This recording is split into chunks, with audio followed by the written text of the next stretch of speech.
नमस्कार, आपण पाहताय महाराष्ट्र संध्या न्यूज चॅनेल आवाज महाराष्ट्राचा।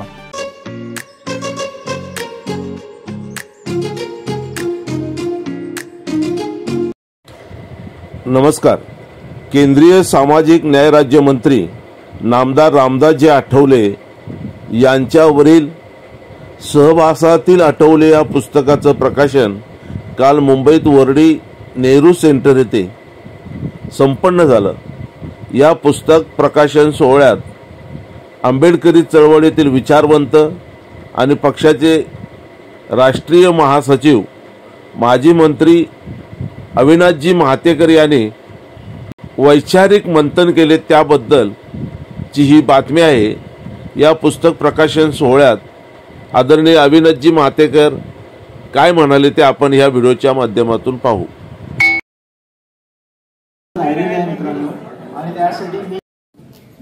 मी प्रवीणजी आणि चंद्रमणी या दोघांना मनापासून धन्यवाद देतो, कारण हे तसं सगळं अवघड काम आहे।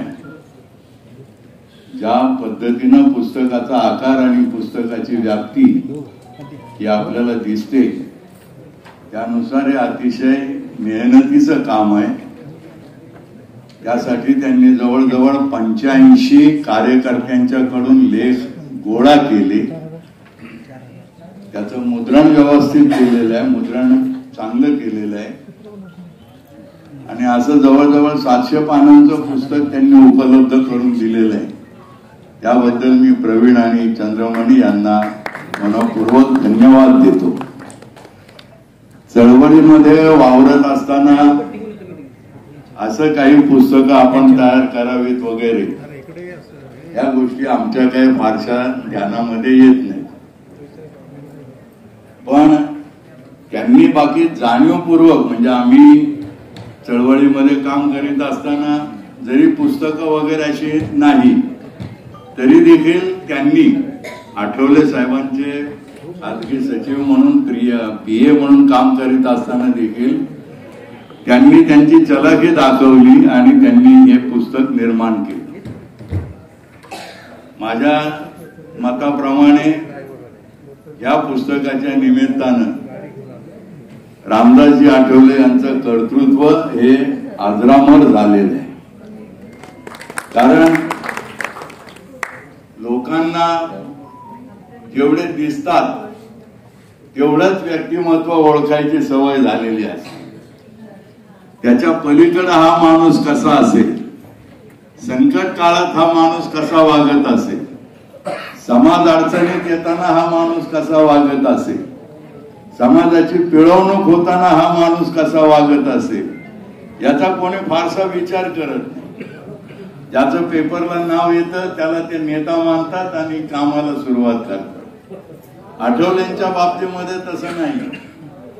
मगाशीच अनेक लोकांनी सुरुवात करताना आणि ते बोलणारच की शून्यातून निर्माण झालेलं व्यक्तिमत्व आहे।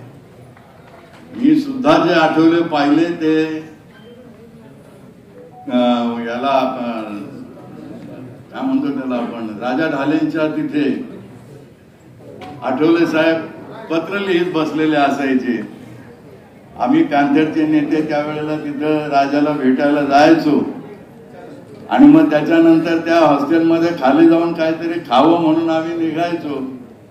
आठवलेंचं तेव्हाचं वैशिष्ट्य असं होतं की त्यांना चल रामदास येतो का म्हटल्याशिवाय ते उठत नसायचे आणि मग खाली कॅन्टीन मध्ये काय तिथं ते आमलेट पाव वगैरे मिळायचं, तेवढं आम्ही खायचो आणि निघायचो। पण त्यावेळेला देखील जे बघितलेलं होतं की तिथून जी आठवलेंची सुरुवात झाली, वर्तमानपत्रांना बातम्या देण्याचं त्यांच्या त्या गळ्यामध्ये एक पिशवी असायची, त्याच्यामध्ये ते 10 पेपर लिहिलेले असायचे आणि सगळ्या पेपर वर्तमानपत्रांच्या ऑफिसला जाऊन त्या बातम्या ते द्यायचे, हे देखील आम्ही पाहिलेलं। अशा प्रकारे सगळे कष्ट घेऊन ज्या वेळेला या माणसानं एक चळवळीमध्ये स्वतःचं स्थान निर्माण केलं आणि हे स्थान निर्माण करीत असताना वैचारिक दृष्ट्या जी भूमिका घ्यायला पाहिजे ती भूमिका त्यांनी घेतली।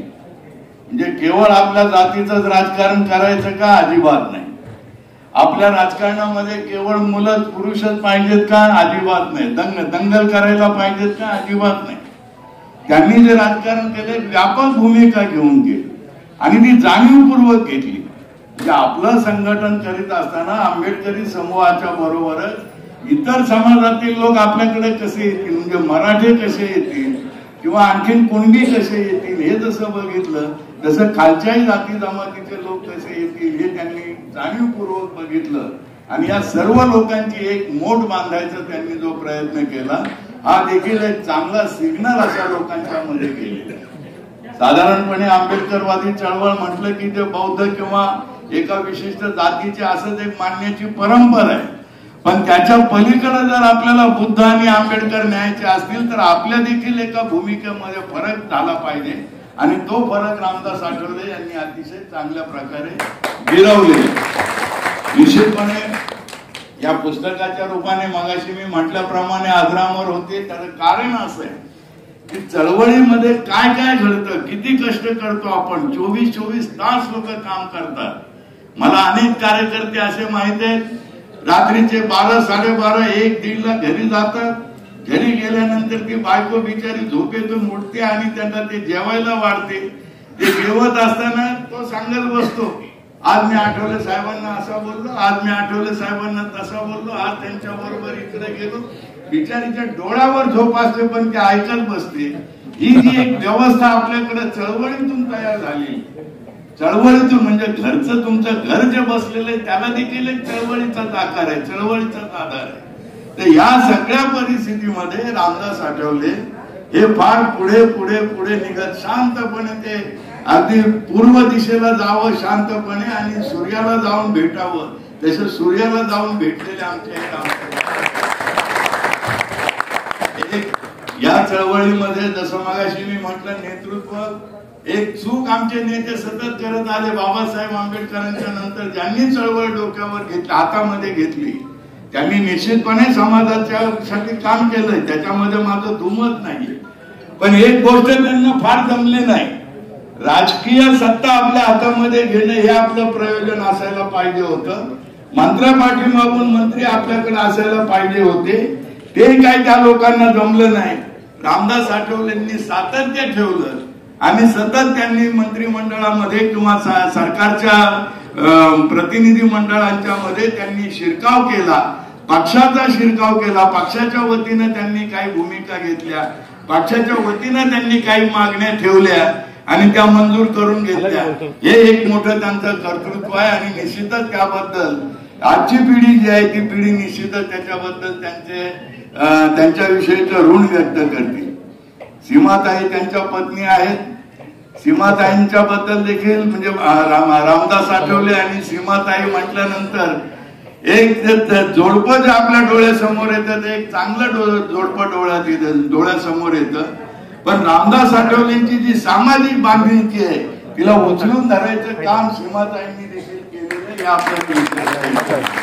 आणि त्या पातळीवरती रामदास आठवले यांच्या चरित्रात यांच्या संबंधातल्या लिखाणांचं 85 लेखकांनी त्याच्यामध्ये पुस्तकं लिहिली, चरित्र लेख लिहिलेले आहेत.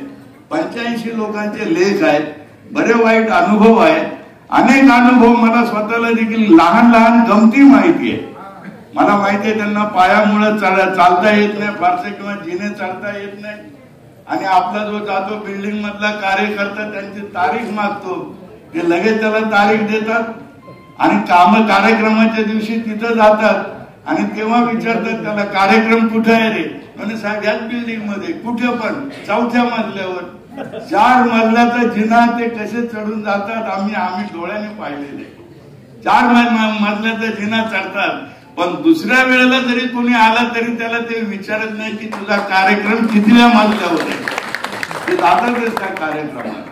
ही जी त्यांची बांधिलकी आहे या बांधिलकीचं खरोखरच आम्ही मनपूर्वक कौतुक करत आलेलो आणि म्हणून त्यांच्या संबंध एक चांगलं पुस्तक या समाजाला दिल्याबद्दल किंवा या मराठी वाचकांना दिल्याबद्दल पुन्हा एकदा मी प्रवीण आणि चंद्रमणीचे आभार मानतो आणि मी माझं भाषण थांबवतो. जय हिंद. महादेकर सर खूप खूप धन्यवाद.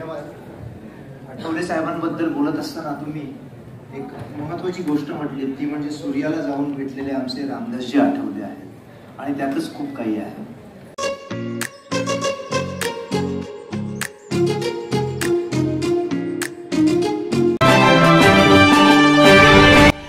नमस्कार, आपण पाहताय महाराष्ट्र संध्या न्यूज चॅनेल आवाज महाराष्ट्राचा.